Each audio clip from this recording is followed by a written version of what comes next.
చూడండి కొద్దిగా వాటర్ ఉన్నాయి కదా, ఆ వాటర్ అంతా అయిపోయేదాకా ఉంచుకుందాం. ఇంకొక 2 నిమిషాలు ఉంచుకుందాం. చాలా కేర్గా తిప్పాలండి ఇవి, మళ్ళీ అయితే ఊడిపోతాయి. అందుకని చాలా జాగ్రత్తగా కదిలించుకోండి, సరేనా? ఇంకొక 2 నిమిషాలు ఉంచుకుందాం.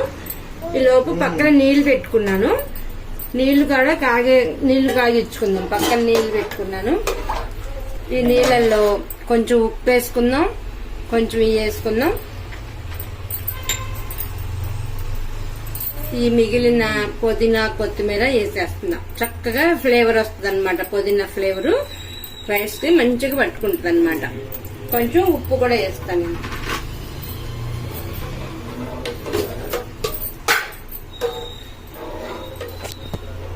కొంచెం ఉప్పు. అది పక్కన సిమ్ లో పెట్టుకుని ఉంచుకోండి స్టవ్.